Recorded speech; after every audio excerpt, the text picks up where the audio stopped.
안녕하세요. JD 부장군의 소장 조던입니다. 오늘은 어제 나스닥 2.14% 반등했으나 오늘 파월 연설이라는 주제로 말씀드리도록 하겠습니다. 2022년 9월 8일 목요일 시황입니다. 유튜브 멤버십에서는 최근 JD 부장소 투자 현황에 대해서 알 수 있습니다. 관심 있으신 분들은 동영상 아래 댓글 링크를 참조해 주시기 바랍니다. 뉴욕 마켓워치 22 연중 기축 지속 전망, 주가 채권 올라가고 달러 혼조다 라는 기사가 있는데요. 어제는 나스닥이 2.14%, S&P 500 지수가 1.83%, 다우존스 지수가 1.40% 오르면서 오랜만에 3대 지수 모두 큰 폭으로 올랐습니다. 메인 뉴스입니다. 어제 나스닥 2.14% 반등했으나 오늘 파월 연설. 어제 오른 이유는 연준 부의장인 브레이너드가 매파적인 발언을 하다가 과도한 긴축은 위험할 수 있다는 얘기에 환호했고 올랐습니다. 즉 너무 많이 떨어져 저가 매수세가 오를 이유를 찾다가 브레이너드의 비둘기파적인 발언에 저가 매수세가 몰린 것이죠. 그러나 브레이너드의 말에서 지수가 올랐지만 그 이유가 일시적이라는 얘기입니다. 오늘 저녁 10시 10분 연준 의장인 파월의 연설이 있습니다. 파월이 또다시 시장의 혼란을 주려면 브레이너드와 마찬가지로 희망적인 메시지를 주면 됩니다. 그러면 시장을 환호하면서 주가는 오를 것입니다. 그러나 파월이 지난번과 같이 단호하게 나온다면 이번에 실망 매물이 쏟아지며 떨어질 것입니다. 파월의 메시지 이후 주가는 방향을 잡을 것으로 보입니다. 결론입니다. 아직은 주식시장의 방향이 하방이 맞습니다. 그러나 우리가 조심해야 할 것은 과도한 확신과 예측으로 자신만의 방향을 잡는 것입니다. 만약 주식시장이 자신의 의도대로 움직이지 않는다고 존버나 상방, 하방에 배팅하다가 자신을 망치지는 맙시다. 항상 잊지 말아야 할 것은 시장이 알려주는 가격에 순응해야 한다는 것입니다. 그래야 조금 잃고 많이 법니다. 그러면 이 바닥에 오래 붙어 있을 수 있습니다. 서브 이슈입니다. 한국 부동산 매수의 기회가 온다. 달러 초강세 시대가 왔습니다. 달러 인덱스는 2022년 9월 7일 기준 110을 넘어섰습니다. 20년 만에 처음입니다. 달러가 강세에 들어선 것은 다른 나라의 통화가 약세라는 얘기입니다. 특히 유럽의 유로화가 더 약세입니다. 유로화가 약세인 이유는 유럽의 경제 사정이 안 좋기 때문이죠. 러시아, 우크라이나 전쟁이 터지고 원자재 가격이 올랐습니다. 러시아는 유럽으로 가는 노르트 스트림 가스관을 잠그면서 천연가스 가격에 불을 붙였습니다. 그리고 유럽의 물가는 치솟았습니다. 영국을 비롯한 유럽의 전기요금은 내년에 한 가구당 1,000만 원이 될 전망이다. 예년보다 평균 10배가 뛰었습니다. 이렇게 위기에 빠진 이유가 무엇입니까? 유럽이 러시아의 천연가스에 크게 의존하게 된 것이 이번 위기의 원인입니다. 러시아에 있어 우크라이나가 중요한 이유가 무엇입니까? 1970년대 미국 행정부 외교안보 브레인이었던 지비그뉴 브레진스키는 거대한 체스판이라는 그의 저서에서 우크라이나를 잃은 러시아는 제국이 될 수 없다고 했습니다. 왜냐하면 우크라이나는 거대한 곡창지대인 동시에 흑해를 통해 바다로 나갈 수 있는 관문이기 때문입니다. 그래서 러시아에 있어서는 우크라이나는 경제적, 군사적으로 굉장히 중요한 곳입니다. 그러나 소련이 해체되고 러시아가 힘이 약해지자 동구권의 나라들이 대거 나토에 가입하게 되었습니다. 우크라이나마저 나토에 가입하면 러시아는 제국은커녕 코앞에 나토의 미사일 기지를 건설될 판이었습니다. 우크라이나가 나토에 가입하는 움직임을 보이자 러시아의 푸틴은 전쟁을 일으켰고요. 그리고 유럽으로 가는 가스관을 잠갔습니다. 그렇다면 왜 유럽은 이토록 위험한 러시아 천연가스에 의존하게 되었을까? 2001년 푸틴은 당시 독일 총리였던 슈레더에게 러시아와 독일을 잇는 가스관을 건설하고자 제안을 했습니다. 그것이 노르트 스트림 1입니다. 독일은 제조업 강국이죠. 그래서 에너지를 유럽에서 제일 많이 쓰는 나라입니다. 따라서 가스관만 연결되면 러시아의 천연가스를 저렴한 가격에 받아올 수 있고 독일은 주변의 나라에 러시아산 천연가스를 통행료를 받고 팔 수 있다는 장점이 있습니다. 그렇다면 러시아에는 무슨 장점이 있을까? 안정적으로 이제 가스를 공급한다는 그런 장점 외에도 러시아에서 서유럽으로 가는 기존의 가스관이 우크라이나를 지나가고 있었습니다. 따라서 우크라이나 침공을 염두에 두고 있었을 때 우크라이나가 서유럽으로 가는 가스관을 잠근다면 러시아는 경제적으로 곤란한 지경에 처해집니다. 러시아는 전쟁 지속력이 떨어진다는 얘기가 되는 것이죠. 따라서 우크라이나를 우회할 수 있는 가스관이 필요했고요. 푸틴은 무려 20년 전에 이런 구성을 하고 있었고 그것이 바로 노르트 스트림 가스관 계획입니다. 그것에 동의한 총리가 바로 독일의 슈레더와 얼마 전 퇴임한 앙겔라 메르켈이죠. 슈레더는 퇴임 직전에 노르트 스트림 1 계획에 합의했고 앙겔라 메르켈은 노르트 스트림 2를 건설하고 퇴임해버렸습니다. 이 두 사람이 유럽을 위기에 빠뜨린 조연입니다. 인플레이션의 가장 큰 원인은 러시아 우크라이나 전쟁으로 인한 러시아 제재가 원인인데요. 러시아 석유 천연가스를 비롯해 러시아산 원자재에 서유럽이 제재를 가하자 상품 가격이 큰 폭으로 올랐고요. 그 외에도 3연임을 앞둔 시진핑은 2022년 10월 당대회에서 마오쩌둥처럼 영구 집권을 노리고 있죠. 그런데 지금까지 성공적이었다고 자평하는 코로나 방역이 뚫린다면 나라 혼란과 중국 인민들의 저항에 직면하게 됩니다. 따라서 제로 코로나를 정책을 쓰면서 코로나 환자가 발생하면 대도시, 중소도시를 막론하고 전면 봉쇄하면서 전 세계는 물류난에 빠지게 됩니다. 이것이 이제 두 번째 원인이 되겠죠. 인플레이션이 발생하자 연준은 그동안 양적 완화와 제로금리 등 완화 정책에서 양적 축소와 금리를 올리는 긴축 정책으로 정책을 바꿉니다.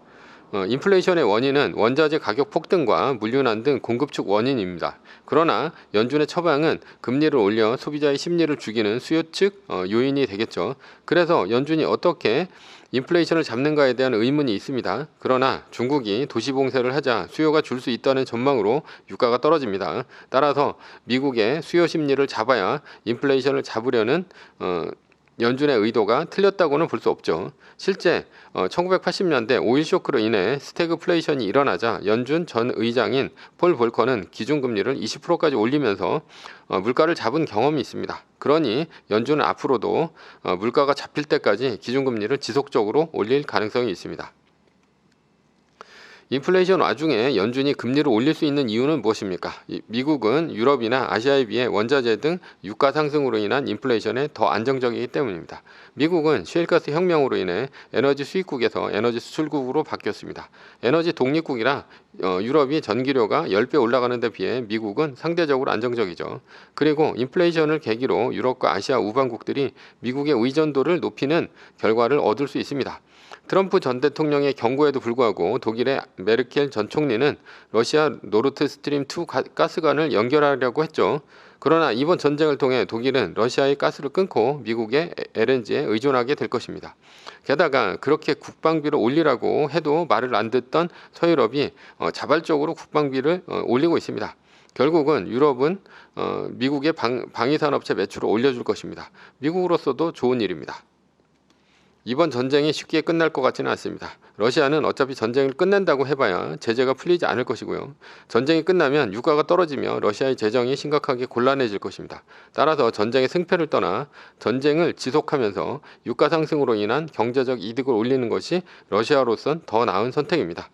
미국으로서도 러시아가 전쟁을 질질 끌면 그동안 쌓아두었던 무기들을 유럽에 팔아먹을 수 있고 유럽은 미국에 더 의존하게 되면서 미국의 헤게모니가 더욱 공고히 될 것입니다. 이 얘기는 앞으로도 인플레이션은 길고 지속적으로 될 것이라는 얘기고요. 그리고 연준의 금리 인상이 단기에 그치지 않을 것이라는 얘기입니다. 연준이 금리를 올리자 미국의 달러 가치가 올랐습니다. 그러자 오히려 미국의 소비 심리가 꺾이지 않고 있습니다. 왜냐하면 달러 가치 상승 때문에 미국은 수입 원자재의 가격이 싸졌죠. 따라서 물가가 높아 고통을 받는 인플레이션을 높은 달러로 상쇄하고 있습니다. 미국인은 요즘 마치 플라자 합의 이후 일본 전 세계를 돌아다니며 부동산 쇼핑을 했던 것처럼 행동하고 있습니다. 유럽으로 여행, 부동산 구입 등으로 하고 있고요. 서비스 소비가 늘고 있습니다. 이것도 마찬가지로 금리 인상이 쉽게 끝날 것 같지 않은 이유입니다. 미국은 실업이 적고 소비 심리가 꺾이지 않아 연준이 좀 더 공격적으로 금리 인상을 할 수 있는 이유가 되는 것이죠. 연준이 금리를 올리자 글로벌 자금들이 서유럽, 신흥국 등에서 미국으로 이동하고 있습니다. 이유는 1980년대 연준이 기준금리를 20%로 올리자 멕시코를 비롯한 남미 국가들이 디폴트에 빠졌기 때문입니다. 위기에 빠지면 가장 안전한 통화인 달러로 자금들이 옮겨가게 가게 되면서 약한 고리인 신흥국이 무너지게 되어 있습니다. 왜냐하면 달러 가치가 올라가서 갚아야 할 부채 원금이 늘어나는 데다 금리까지 올라가면 그 부채를 신흥국이 감당할 수 없기 때문입니다. 미국은 기축통화국입니다. 따라서 디폴트에 빠질 염려가 없죠. 돈을 찍어서 주면 되니까요. 게다가 미국으로 자금이 몰리면서 달러 가치가 상승하고 있습니다. 자산 상승에 효과가 있는 것입니다. 연준이 금리를 올리는 동안에는 더 많은 자금이 미국으로 몰려들 것입니다. 2008년 금융위기 이후 제로금리와 양적 완화를 지속했습니다. 그러다 다시 금리를 올리기 시작했지만 2020년 발생한 코로나 위기로 다시 제로금리 양적 완화를 했습니다. 미국의 연준은 2008년 이후 약 3조 달러를 풀었고요. 2020년 이후 4조 달러의 어마어마한 유동성을 풀어 세계 경기를 활성화시켰죠. 결국은 미국뿐 아니라 신흥국의 주식 부동산은 천정부지로 뛰었습니다. 이렇게 뛴 신흥국 자산들이 위험 요소입니다. 왜냐하면 미국은 앞으로 금리를 올릴 것이기 때문입니다. 서울 아파트 중위가격 10.8억, 중산층 월급 17.6년치라는 기사가 있는데요. 서울 아파트의 중위가격이 무려 10억 원이 넘게 되었습니다. 미국 주택 중위가격 4억, 역대급 3월 집값 기록이라는 기사가 있는데요. 미국은 주택 중위가격이 4억 6천만 원이고 한국의 아파트 중위가격은 10억 원이 넘습니다. 그래서 요즘 판교에서 개발자를 구하기가 힘듭니다. 연봉은 한국이 미국보다 낮은데 집값은 미국이 훨씬 싸기 때문이죠. 그래서 미국으로 간 개발자들은 한국으로 돌아오지 않고 있습니다. 다만 미국은 2021년 4월 기사이고 주택 가격 중위 가격이고 한국은 11월 기사이고 서울 아파트 가격이 다른 점입니다. 그래도 한국 부동산이 미국 부동산에 비해 많이 올랐다는 것을 알 수 있고요. 1인당 GDP는 2022년 기준 한국은 34,000불이고 미국은 76,000불로 약 2배 차이가 납니다. 그런데 부동산 가격은 거꾸로 한국이 2배 비쌉니다. 이렇게 부동산 가격이 오른 것은 왜 문제입니까? 왜냐하면 미국의 양적 완화 제로금리로 인해 부동산 가격 자체가 너무 올랐기 때문입니다. 연준은 2008년 이후 세계 경제가 디플레이션에 빠졌다고 생각했습니다. 그래서 양적 완화와 제로금리를 지속해도 인플레이션으로 갈 일은 없다고 보았습니다. 그렇게 생각한 이유는 세계의 공장인 중국과 인터넷 혁명으로 아마존과 같은 기업이 상품 가격을 크게 낮췄기 때문입니다. 연준이 생각한 대로 양적 완화 제로금리를 했지만 인플레이션은 일어나지 않았습니다. 다만 주식과 부동산 등의 자산 가격이 꾸준히 올랐죠. 2008년도 부동산 버블이 터졌을 때보다 2022년 이후가 더 심각하다고 봅니다. 2022년 원자재 가격 폭등으로 인한 인플레이션은 좀 더 구조적입니다. 러시아, 중국의 블록과 미국 서유럽의 블록으로 나뉘면서 더 이상 세계 자유무역은 지속되지 않을 것입니다. 게다가 친환경 에너지의 전환은 효율적인 석유 시대에서 비효율적인 친환경 에너지 시대로 가고 있기 때문에 에너지 가격 자체가 비싸집니다. 따라서 자유무역으로 인한 디플레이션보다는 냉전 시대의 인플레이션으로 갈 가능성이 큽니다. 인플레이션 시대는 높은 금리가 기본이죠. 그래서 부동산에는 디플레이션보다 인플레이션이 더욱 악영향입니다. 문제는 지난 15년간 제로금리와 양적 완화로 천정부지로 오른 부동산 가격입니다. 과연 임금이 부동산 대출의 이자를 감당할 수 있느냐가 제일 큰 문제입니다. 15년 전 2008년 금융위기가 터졌을 때는 이렇게 아파트 가격이 높지 않았습니다. 5억 이하의 아파트가 서울에 수두룩했습니다. 3억을 빌려 5억짜리 아파트를 샀습니다. 당시 금리가 8%까지 올라도 1년 이자가 2,400만 원에 불과합니다. 한 달에 200만 원씩만 내면 됩니다. 물론 큰돈이지만 이때 원리금 상환 방식보다는 주로 거치식이 많았습니다. 이자만 내다가 2년 후에 만기가 돌아오면 원금을 연장시키며 이자만 다시 내는 방식이었습니다. 그러나 요즘에는 거의 다 원리금 상환 방식입니다. 그래서 3억 원을 은행에서 빌렸다면 지금은 약 3%의 금리를 적용받았을 것이고 그랬다면 1년의 이자가 900만 원입니다. 그리고 한 달 이자는 75만 원 뿐입니다. 그렇지만 원금을 같이 갚아 나가야 하니 원리금은 약 2배라고 보면 됩니다. 한 150만 원 정도가 되겠죠. 따라서 2008년 이후에는 8%까지 오른 이자를 감당하는 것 200만 원보다는 지금 원리금 150만 원을 갚아 나가는 게 오히려 부담이 더 적습니다. 그것이 저금리의 착시 현상이고 함정입니다. 이렇게 대출 이자의 부담이 적어지자 2016년서부터 부동산 가격은 천정부지로 뛰게 됩니다. 서울 중위 아파트 가격이 10억 원을 넘을 정도로 말이죠. 금리 오르는데 가계대출 변동금리 비중 82.3%, 8년 만에 최대라는 기사가 있는데요. 게다가 한국의 변동금리 대출은 82.3%가 변동금리입니다. 만약 주택담보대출 금리가 3%에서 8%까지 오르면 문제는 굉장히 심각해집니다. 10억 원의 아파트 담보대출이 5억 원이라고 칩시다. 5억 원의 주택담보대출 금리가 8%라면 무려 1년에 4천만 원이 이자입니다. 한 달 이자는 333만 원이죠. 그리고 거치식이 없어졌으니 원리금 상환 방식으로 간다면 2배인 약 666만 원 정도가 한 달 갚아야 될 원리금입니다. 이자 부담이 크게 늘어나는 것이죠. 이것을 감당할 만한 사람이 없겠죠. 그렇다면 주택담보대출 금리가 8%까지 갈까 하는 의문이 있을 것입니다. 미국 모기지 금리 연 6% 돌파라는 기사가 있는데요. 미국은 이미 30년 만기 주택담보대출 금리가 6%대까지 올라왔습니다. 미국의 기준금리가 한국과 같은 2.25%에 불과한데 말이죠. 얼마 전 한국은행의 이창용 총재는 올해 말까지 지속적으로 25bp, 즉 0.25%포인트씩 올리기로 했습니다. 연준은 아주 적게 봐서 올해 말까지 3.5%에서 4%까지 기준금리를 올릴 것입니다. 앞으로 최소한 2% 정도는 더 올릴 것이란 얘기죠. 그것도 올해까지만의 계획이고요. 내년엔 더 올릴 수도 있습니다. 그러면 미국의 주택담보대출 금리가 최소한 8%대까지 갈 수 있습니다. 한국도 미국의 기준금리를 따라간다면 주택담보대출 금리가 8%까지 갈 수 있죠. 그런데 문제는 금리 인상이 이제 시작이라는 점이 가장 문제입니다. 앞에서 얘기했듯이 인플레이션은 구조적인 문제가 될 것입니다. 러시아 우크라이나 전쟁은 쉽게 끝나지 않을 것이고 중국 러시아 블록과 미국 서유럽 블록으로 나뉘며 신냉전 체제가 펼쳐지면 디플레이션보다는 인플레이션 시대가 올 것이고요. 그래서 내년 이후로도 금리가 더 올라갈 수 있고 올라간 높은 금리는 지속될 수 있다는 얘기입니다. 이제 저금리의 시대가 가고 있는 것이죠. 전면 오션뷰 매물 맞아 6억 급락, 송도 집주인들 패닉이라는 기사가 있는데요. 인천 송도의 32평 아파트가 12억에서 6억 5천만 원으로 반토막 났다는 얘기이고요. 강남도 7억 떨어졌다. 서울 아파트 하락 시작이라는 기사가 있는데요. 강남의 삼성동 힐스테이트 32평 아파트가 27억에서 20억 1천만 원으로 거래되었다는 얘기입니다. 그래서 발빠른 집주인들은 금리가 올라가자 아파트를 팔아치우고 있습니다. 기존의 입장은 강남이 30% 정도 빠지면 많이 빠진 것이라 보았고요. 그래서 사도 된다는 입장이었습니다. 예를 들어 강남 아파트가 30억이 20억이 되었다면 많이 떨어져서 사도 된다는 입장이었죠. 제 입장입니다.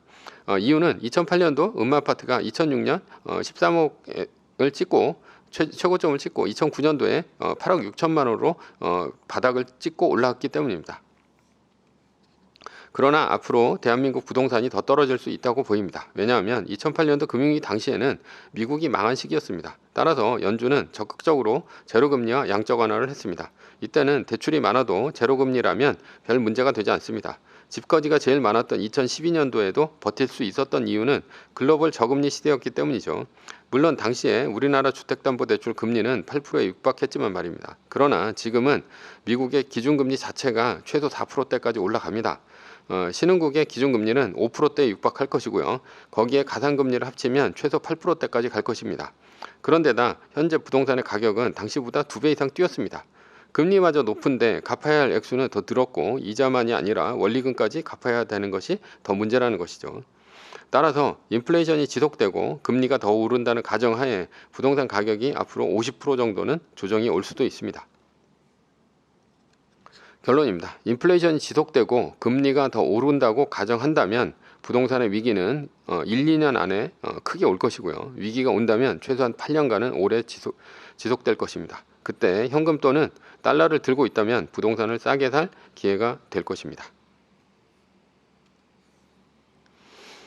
매뉴얼입니다. 애플 30%, 달러 70% 말뚝박기이고요. 어제 애플 종가가 155.96달러이고요. 현재 포지션은 애플 30%, 달러 70%이고 마이너스 20% 자동 매수 말뚝은 145.61달러입니다. 마이너스 3% 끝 시점은 8월 26일 한 달 플러스 1일 이후인 9월 27일이 끝 27일 끝까지 마이너스 3%가 더 이상 뜨지 않으면 올인이고요. 두 구간 오르는 V자 반등 올인은 172.91달러입니다. 매뉴얼입니다. 세계 1등 주식은 전고점 대비 2.5% 떨어질 때마다 10%씩 팔면서 리밸런싱을 하다가 나스닥 마이너스 3%가 뜨면 말뚝을 박는 것입니다. 그러다 반등이 시작되면 V자 반등 리밸런싱을 하면 됩니다. 자세한 내용은 JD부자연구소 다음 카페를 참조하시거나 동영상 밑에 리밸런싱 말뚝박기 댓글 링크를 참조하시기 바랍니다. 전제는 세계 1등 주식은 우상향합니다. 매뉴얼을 지키며 세계 1등에 투자하면 매년 25%의 복리로 10년간 10배, 20년간 100배로 자산을 불릴 수도 있습니다. 위의 상황은 매뉴얼일 뿐입니다. 따를 사람은 따르고 참고할 사람은 참고하시면 됩니다. 주식을 사고 파는 것에 대한 모든 책임과 이득은 본인에게 있습니다. 매뉴얼을 지키려면 머리를 쓰지 말고 머리를 쓰려면 매뉴얼을 지키지 맙시다. 오늘은 어제 나스닥 2.14% 반등했으나 오늘 파월 연설이라는 주제로 말씀드렸고요. 지금까지 JD부자연구소의 소장 주던이었습니다. 컨텐츠가 좋았다면 구독, 좋아요, 알람 설정 부탁드립니다. 지금까지 들어주셔서 감사합니다.